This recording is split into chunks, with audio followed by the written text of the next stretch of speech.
Welcome back to the channel. Welcome back to another episode of the Freshman 15 College Football Podcast with me, LP Cruz, talking college football in about 15 minutes with my guy, Tyler Moore, to break it all down from last week, the Saturday spotlights, the upsets, and all that stuff that goes down with it.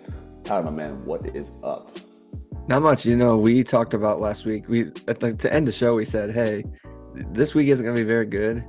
But boy, were we wrong. Was it four top 10 teams fell, and a lot of them in dramatic fashion. So, well, let's jump into that.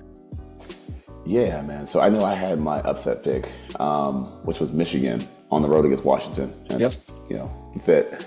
So that game, pretty much the way it started out was like, it looked like it was going to be a blowout for a second because they got on early, like 14-0. And then they were picking on the cornerback, Jair Hill, like over and over again, were the Huskies.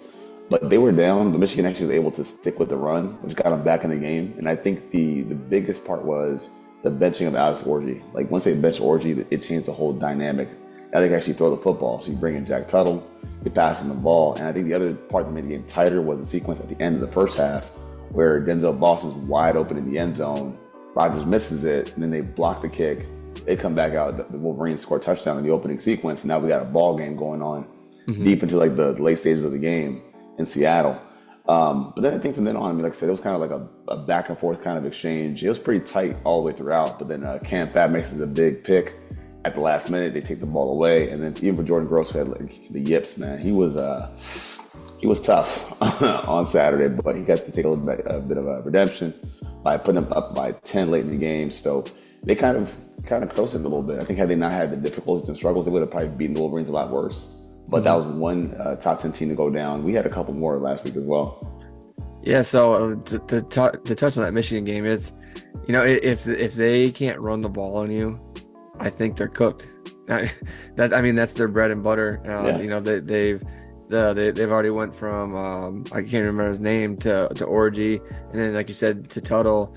He played a little bit better. They gave him that dynamic, that offset for them, but they're not going to be able to hang around with those big teams as they come later on, just being able to pound the rock like they did previous years under Jim Harbaugh. But, my upset pick was Minnesota over USC. And it was just kind of one of those things, like, we talked about it. We said, hey, they struggled.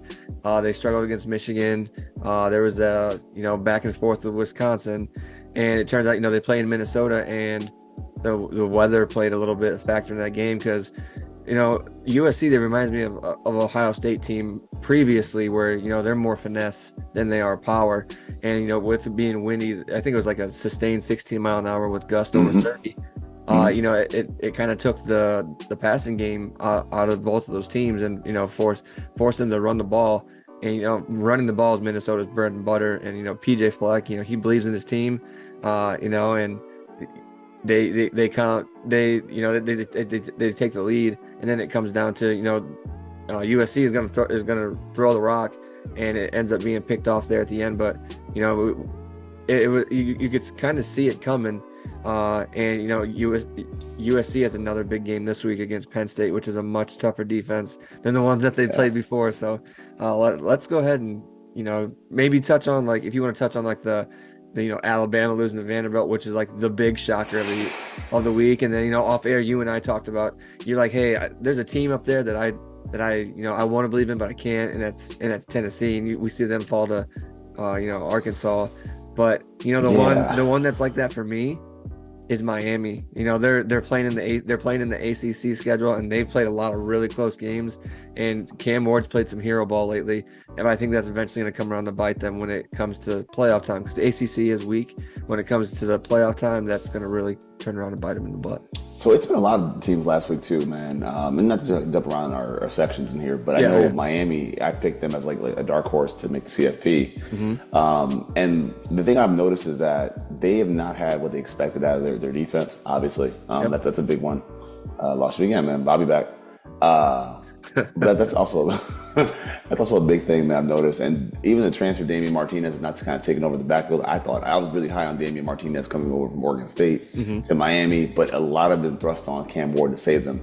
Again, pulling them out of the burning building every single week, and they're doing it, but it does catch up. Eventually, it will catch up. Yep. And it's caught other teams up. It caught Alabama, and Alabama winning the game that they did last week against Georgia, coming back to lose at Vandy. And again, Vandy has been kind of pushing a lot of teams to the brink. I know that personally with my team. They beat Tech in the opener. Like they're not a pushover anymore in the SEC apparently. Like that's not who they are. Yep. But to lose that game on the road at Vandy, and you can just see at the end of the game the composure of Alabama. They never expected that. Again, you can make frustration what it is. It's hard to interpret body language, but it also would tell me that for the players that lashed out on the field the way that they did at the tail end of the game, it tells me you guys took them light and they snuck punched you, and you got Buster Douglas in Vanderbilt. So that's one thing. I mean, disappointing. And then I guess kind of going for the who hurt themselves the most, I had to bring up Tennessee. Yeah. Tennessee had to be on that list. And the reason why I say that is because, again, they were my other pick to possibly compete in the SEC. Like, I like what they've been doing. Let's not get it twisted. Over the past few years, they've vastly improved their defense. Like, the defense is not what it used to be. It used to be like Swiss cheese defense. But it's gotten better. They still have the talent. You got the vertical playmakers. You have a running game now, albeit you have a freshman quarterback. I get that. But the offense was blanked for a half against Arkansas. And then when you finally get on the board, you go 14-3. Great. But then you kind of throttle yourself down. You give up 16 straight points and you lose to Arkansas. It's just kind of I mean, again, I was pushing them hard. I thought they were going to kind of step up and kind of take that spot in the conference. And you just feel underwhelmed by their performance with all that happened. I mean, you have Alabama goes down. Missouri also, who was my Saturday spotlight, they go down as well. Oh yeah, paper tigers. Yeah, man. Yeah, and I'll circle back to that game in a second. But they go down as well. So then you have them all joining the party, and then of course the Vols want to get involved in that too. So it's just like, it's not a good week for the SEC. To tell the truth, it's really not a good week, man. Before I hop to A&M as well, real quick, recap your Saturday spotlight.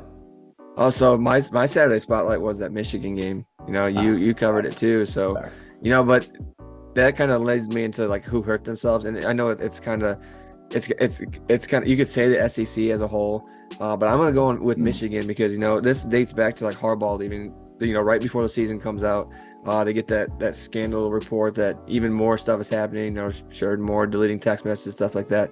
But for them to just have to stick to that run identity and basically rely on their defense all the time. You know, with them just winning a national championship, they did lose guys in the portal, but they never get anybody back in. Like, where's the NIL deals coming from Ann Arbor? Now, then, like, that's not a desirable place for anybody. And as you continue to lose these games to a Washington team that we can say is, I know it's weird to say in college, but rebuilding. You know, they got a new coach there, and you know they're putting Will Rogers in position and stuff like that. But for them to lose to that game like that, and then you know with the Big Ten looking stronger than ever, you know Indiana looks good. Maryland is consistently up there. You got you know USC up there now. You know Nebraska's looking good, and it's kind of like you know you were going to lose these games. You're not even in the meaty part of your schedule yet. And once you get to that meaty part of your schedule with Penn, I don't even know if they play Penn State.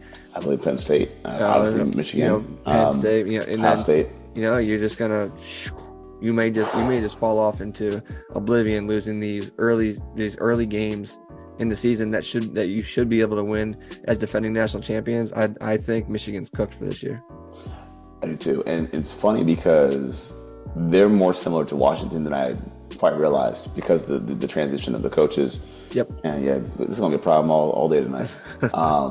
But yeah, they're more alike than I thought because when you transition from this coach on both sides, the Bear going to Alabama, you then have Harbaugh going to the Chargers. You then have this big change. And again, I mean, I look at Washington; they lost a lot of players. I mean, yet you lose your quarterback, you lose 3 great receivers, you lose a top tier corner, who I'll talk about in a little bit.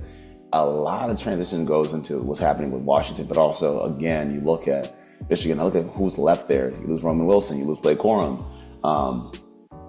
you lose your quarterback. The last guy standing, I think, as far as a weapon goes, might be Colston Loveland. Yeah, Donovan Edwards. Yeah. And Donovan, well, I think he's a smidge overrated, but that's another story. I just think it's just a lot of transition for these teams. And if you look at all the teams that we thought were going to be, you know, back or good, Florida State, Michigan, Alabama's a question mark. Oh, I'm reveling in Florida State. But I mean, all of that stuff, man, it just shows that there's this big power shift in the conferences. I think that's the big thing. Then it's kind of circling back to the spotlight game, even in the SEC, looking at Missouri as well. Yep. And can we just talk about that game for a quick second? I got to Yeah. get Oh off yeah. Yeah. my Yeah. docket, man. So it was a landslide from Jump Street. Like pretty much when the game started, we knew it was going to be a whooping. And I think the only chance they had was like that weird call when the game started. Like it was like PI that wasn't. They got picked up. They got, it just was like an omen for like a bad sign for the Tigers. And shout out to Conor Rigman, because I know I've been hard on him a lot, like over these shows, like a lot. But he came out, man, from a shoulder injury. Came out. I think he was 82% passing. He had a QBR of 93.7, which is ridiculous for anybody. And his ball placement was fantastic on the back shoulder throws deep down the field. Like he was spot on with his accuracy. He was fantastic. And I know they kind of made they're trying to cool off this maybe controversy with him and the sophomore quarterback, but no, he was terrific. And then on the other side of this, not only did they run the ball well, but they stopped Missouri. Like Missouri had no running game whatsoever. And I talked about Brady Cook a couple weeks ago during the Boston College matchup. Yep. Saying that he wasn't very good, and he's and for me, I think he's one of the biggest letdowns in college football. I thought a lot more of him than what he showed so far, but he was bad, man. He was bad. I mean, talk about polar opposites. He was 25.6 QBR rating, just a ton of throws, a lot of receivers, and he's a guy that I thought was maybe pushing to be like a day 2 pick, like an early day 2 pick or something like that. And I'm not sure anymore, man. I'm just not sure. And I think, like you said, Paper Tigers is in full effect. There's no offensive rhythm. There's no pass rush. There's no run stopping. They don't have anything that they do well. And it always felt like their ranking now in the light might have been fool's gold. Yeah. So, yeah, crazy week in the SEC, man. Wild week. So let's go ahead and change gears to this week. The Saturday Spotlight. I know you got it. Yeah. Go ahead, man. You got the floor. I think that I think game day's even there this week. So that's just number 2 Ohio State versus number 3 Oregon. I mean, this is the one, when the schedules came out, they said October 12th, don't do anything on this day. This is the game of matchups. Of course, I have a wedding to go to this day, but I'm still watching this game. So the big games on the slate, you have USC, Penn State, Oklahoma, Texas, Ohio State, Oregon. This is the one that everyone is going to focus on because this is like almost like a clash of styles, but they're very similar. So let's just get into this right here. So Ohio State loaded on offense. You have Carnell Tate, Emeka Ibuka, Jeremiah Smith. All three are balling out, and then you have Judkins, Henderson, and then Will Howard as a transfer quarterback. That is a star-studded offense. And then and none of those guys have actually played into the fourth quarter. I don't know if you've known that yet this year. And you can say Ohio State, they haven't played a tough schedule. I said that the first episode of the season. They're not playing a tough schedule till the later half. So you could say, hey, we don't know what they are yet, but they're doing what good teams do. They beat up inferior teams, and to the point to where they're not playing in the fourth quarter at all. You have your backups playing the entire fourth quarter. So when it comes to Oregon, they bring in Dylan Gabriel from Oklahoma, and they say, hey, top, he's the top of the Heisman list for everybody, playing under Dan Lanning in that system. His offensive weapons, they're crazy too, and they've come into their own. But one thing that I've looked at, when they played against Boise State, they struggled against the run. And this Ohio State team with Judkins and Henderson, they can do that to you. They're averaging over 200 yards a game, just those two alone. But Boise State doesn't have that passing attack that Ohio State does. Ohio State can kill you with any three of those receivers. Any three of those receivers can be your number one receiver on any given day. The first couple weeks, it was Jeremiah Smith for Ohio State, one-handed grabs here and there, 2 touchdowns a game. And then last week against Iowa, which is always historically a very good defense. I think they're ranked 25th now after this Ohio State game. Ohio State scores on them their first drive, which is the first time Iowa's defense has allowed that in 22 straight games. First time in 22 straight games, and they put the beat down on him. Emeka Ibuka has 3 touchdowns that game, over 100 yards. You really don't see that against the Iowa defense. Turn to Oregon. They're not slouches on offense either. On defense, they play multiple fronts. They're going to give Ohio State looks that they haven't seen yet. But I just talking with people around here, I've always said that Ohio State's weapons any three of those guys can be a number one on any team in the country. That's my belief. And there's just so much fire. If you try to take away one, there's two more, there's three more, there's four more. And like I think it may be close. But in the end, ultimately, I think Ohio State might win by 14 points, 17 points is what I think. I just think the offensive firepower is just too much for an Oregon team who had struggled early in the season to play up to Ohio State team that may be coming into its own, especially under Chip Kelly. I don't think he's unloaded the clip yet. I think he's got something for this game. Well, I think when it comes to, I'm sorry that's a lot for. No. I'm with it. I think when it comes to Oregon, and it's funny because I don't have beef with Oregon whatsoever. Yeah. But I do think that the one thing I know about Dan Lanning so far, and in some games he's coming up short, but he's a very good motivator. From what I can see, he's a very good motivator, and I do think that when you put all those chips on the table, all those weapons that Ohio State has, it's hard to argue against what they have. The cabinet is full. Okay, like we know what they've got. I mean, the transfer portal was good to them. Like they have a lot going on, but I do think Dan Lanning is a very good motivator. And here's one thing that I said when we made the transition. Like we had the whole thing. We talked about the Pac-12 going away and what happened with it. The one team I felt good about making the hop from the Pac-12 to the Big Ten was Oregon. I felt the best about them, and it was not just this year alone, but the future with Dante Moore as a transfer as well behind Dylan Gabriel. But they have those components with the fronts, the massive size. It does feel like the teams from Chip Kelly, oddly enough, right? Yep. Those big, massive fronts, those mammoth guys inside, guys like Jordan Birch who are like 6'6", 290, the guys that look like DeForest Buckner and Eric Armstead, like gigantic trees in the middle of defenses. I think what's going to happen is if they can somehow stagger the inside, working on Seth McLaughlin, Donovan Jackson, if there's some means or another, you can kind of taper that down somewhat with different fronts, confuse Will Howard, what he's looking at.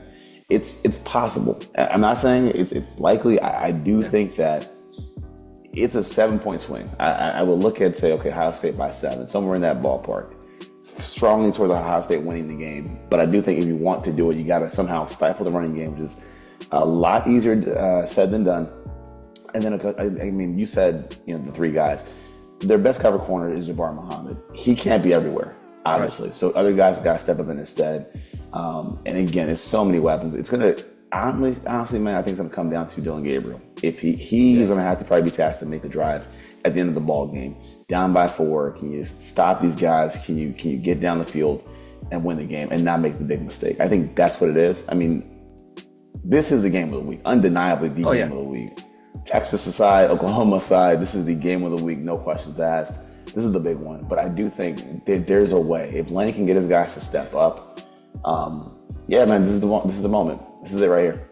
Yeah, and to go off your point with Gabriel, I think like it does come down to him. Like this is going to be the best secondary he's faced all year. Ohio State returned, I think, all 11 starters, and they got Caleb Downs from Alabama.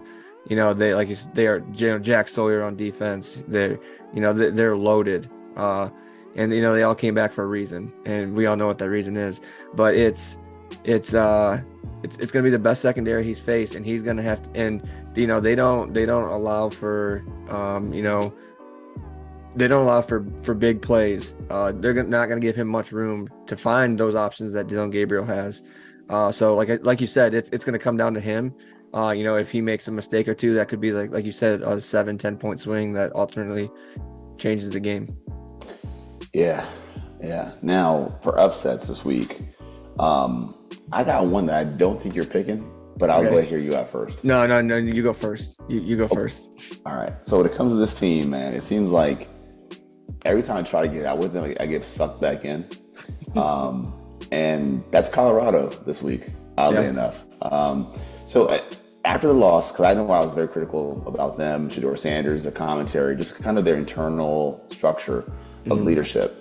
I was tough on them after the Nebraska loss, and what he had said afterwards and things like that. But afterwards, they crushed Colorado State, who's a big rival of theirs. They smashed them.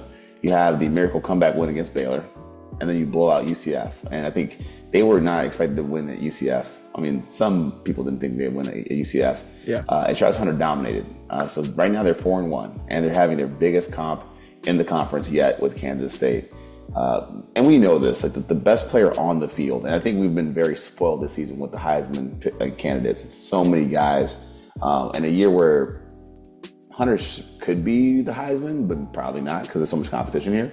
But he's going to be the best player on the field come Saturday. I mean, he leads the Buffaloes in interceptions, receptions, receiving yards, touchdowns. I mean, he's been on fire. And then for Shedeur Sanders, since the loss at Nebraska, he's been on a tear. 941 yards, 9 touchdowns, just 1 pick.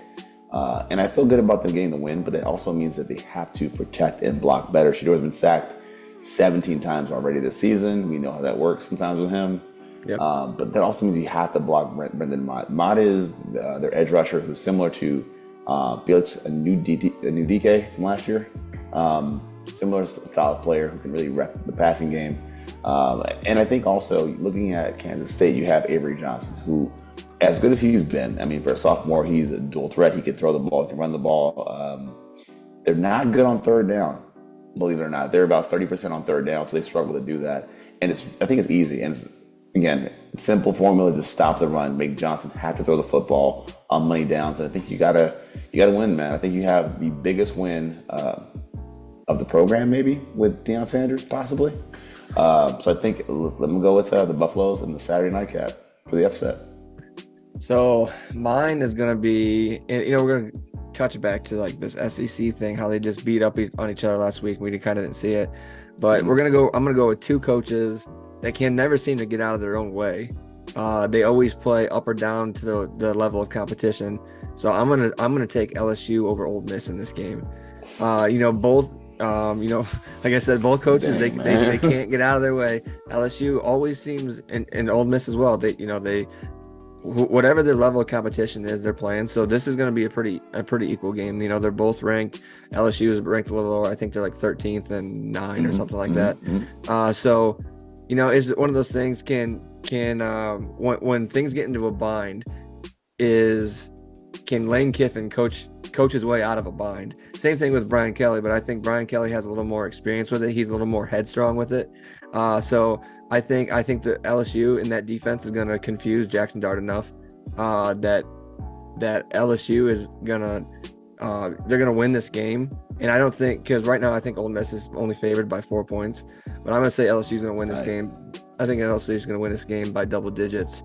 And then it's just the SEC beating up on each other, and we're going to say what's going on, for Ole Miss, and where does LSU stand in this hierarchy of the SEC, and especially as like we come into like this SEC play. You and I looked at the schedules last week.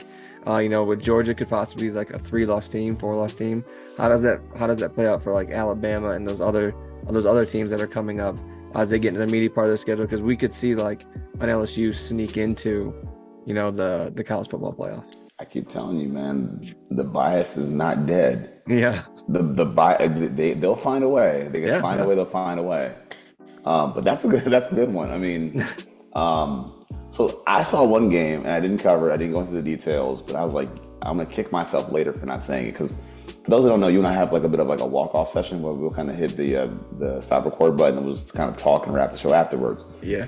And there are games like that we're like, hey, what do you think about this game? Nah, that couldn't happen. For some reason, I saw the Utes at Arizona State, and I was like, man. And it's a Friday night, so check this out. It's a Friday night game. You have Utah going to travel to Arizona State for 10:30 start time.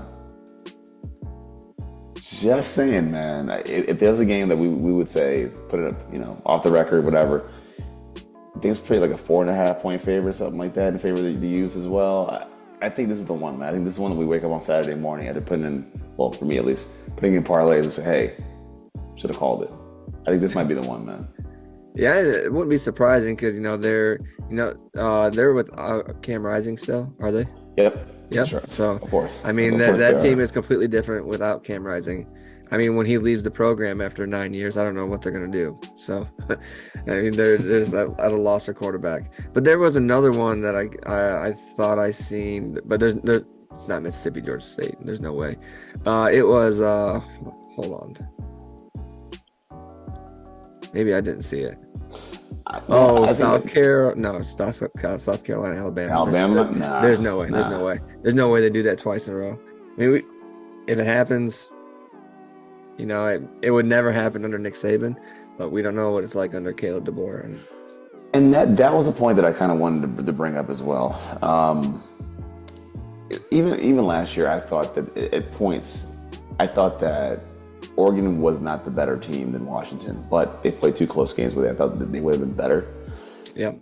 So it kind of makes me think: is DeBoer ready to kind of step in? And again, I just look at the composure of the players during the loss at Vandy, and Malachi is DeBoer still imprinting his culture into that team? Is that what he's still working on? And that might be what it is. I think there's a bit of growing pains with Alabama, and again, man, I'll tell you this. I do think what might happen likely is that these teams are having these losses, Alabama, Georgia. When you get to the committee, man, they're going to look favorably on them and say, well, you know what? I mean, they play the toughest conference in college football. Of course, they got 3 losses. It's not far-fetched. For me, it's just not far-fetched. I don't think it's way out the park to say that it's not going to happen or couldn't happen. Just an observation for me to you, man. Just saying is all. Other than that, as far as other upsets, I'm looking for them. I don't really see many that could happen. I mean, there's no way that Mississippi State would do anything against Georgia. I do like LSU and Ole Miss, though. That's not a bad one. You would think maybe the Mountaineers could catch the Cyclones on the road, maybe, but I doubt it, man. I just think the marquee game here, if there was an upset, I think it's the ones we picked. I think we nailed them. And maybe, like I said, Arizona State on Friday night on a short week. Yeah, I mean, to wrap things up, let's not forget that USC Penn State game. That's a style of clashes. I think they're in Southern California. They're in Beaver. I think it's Beaver. Oh, let me see here. I don't want to misspeak on that. You're right. It is Southern Cal. So you got them playing at 3:30 on a West Coast trip. I still think it's. I just believe so much in that defense, man. I believe in the defense. I believe in their running game. Yeah. Again, they classic have styles for sure. It is, and I think USC is still adjusting. I think they're still getting used to that brand of football. And again, you look at Penn State and what they're able to do on the ground, defensively. I think that they have the advantage. I think overall, if Minnesota did that to you last Saturday, only imagine a team with a better defense, better running backs, what they could do to you. I just don't see it happen, man. Don't see it happen. Yeah. So. Yeah, that's gonna be a fun game to watch, but it could get ugly, because Nick Singleton and Kayvon Allen. Mm-hmm. Yeah, I mean, Kayvon Allen. Yeah, they are probably say top 5 in the country running back duo. So and doesn't get much better than what they have there. Yeah, man, they're locked and loaded. So, guys, if this was the week to tune into college football, this would be it, October 12th. Yep. Check them out. Other than that, guys, if you guys like the video, like the content, like, share, subscribe. For my guy, Tyler Moore, I'm LP Cruz. This has been the Freshman 15 College Football Podcast. Peace.